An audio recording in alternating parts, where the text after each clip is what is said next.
নবী সাল্লাল্লাহু আলাইহি ওয়াসাল্লামের জন্মের আগেই তার বাবা চলে যান, ইতিম মুহাম্মদ সাল্লাল্লাহু আলাইহি ওয়াসাল্লাম। তার মা আমিনা 6 বছর বয়সে ইন্তেকাল করেন। সিচুয়েশন বুঝতে পারছেন? 6 বছর একটা বাচ্চার বাবাও নাই মাও নাই। তার দাদা আব্দুল মুত্তালিব তাকে সাথে রাখেন, খুব আদর করেন, খুব মহব্বত করেন, যেখানে যান সাথে করে নিয়ে যান। তিনি নেতা মানুষ, তার পাশের চেয়ারে তাকে বসতে দেন, বলেন আমার এই নাতি একদিন সাইয়্যেদ হবে, নেতা হবে, এই কথা বলেন। তিনি ইন্তেকাল করলেন 8 বছর বয়স।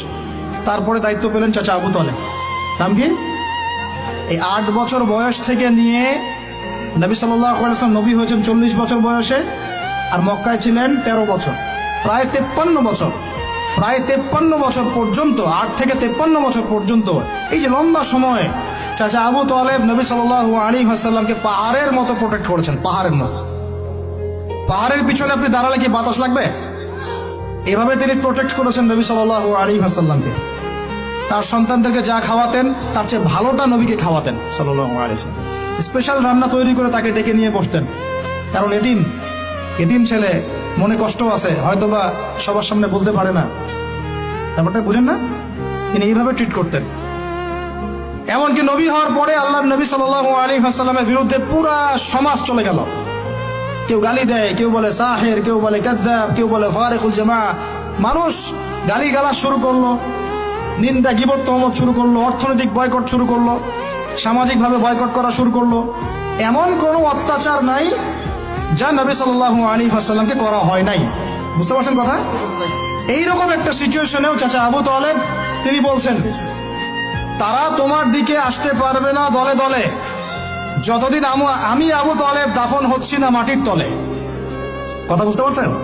তারা তোমার দিকে আসতে পারবে না দলে দলে যতদিন আমি আবু তালেব দাফন হচ্ছি না মাটির তলে। এইরকম মানুষ চাচা আবু তালেব।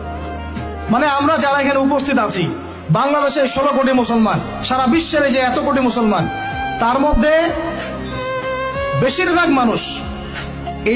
মানুষকে যদি আপনি এক পাল্লায় রাখেন, চাচা আবু তালেবের অবদানটাকে আরেক পাল্লায় রাখেন, ওই পাল্লা ভারী হবে ইনশাআল্লাহ।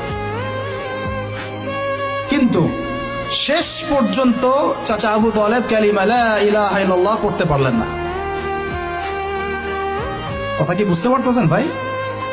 নবী সাল্লাল্লাহু আলাইহি ওয়াসাল্লাম বারবার বলতেছেন, চাচা খালি একটাবার কালিমা পড়েন, আমি আল্লাহর কাছে আপনার জন্য সুপারিশ করব, আমি আপনাকে জান্নাতে নিয়ে যাব, চাচা খালি একটাবার সাক্ষ্য দেন, শাহাদা দেন। হলো না। হাদিসের মধ্যে আসছে চাচা আবু তালেবকে জাহান্নামের সবচেয়ে উঁচু স্থানে রাখা হবে, যেখানে তার পায়ের গোড়ালি বা টাকনু পর্যন্ত আগুনে পুড়বে। এতেই তার মগজ টকবক করে ফুটতে থাকবে। নাউযুবিল্লাহ। নবী সাল্লাল্লাহু আলাইহি ওয়াসাল্লাম বলেছেন, আমি যদি না থাকতাম তাহলে আমার চাচাকে আরো নিচে রাখা হতো। এত কিছু করার পরেও ইসলাম কবুল না করার কারণে এই অবস্থা হলো। এখন কি ভাই আমি বুঝতে পারছি যে আল্লাহ পাক যে আমাদেরকে বিনা জিজ্ঞাসাবাদ করেই মুসলিম পরিবারে জন্ম দিয়েছেন, আল্লাহ পাক আমাদের উপর কত রহম করেছেন, আমাদের কত কৃতজ্ঞতা স্বীকার করা উচিত। বিশ্বাস করেন, আমাদের যে সকালবেলা টয়লেট হয় না,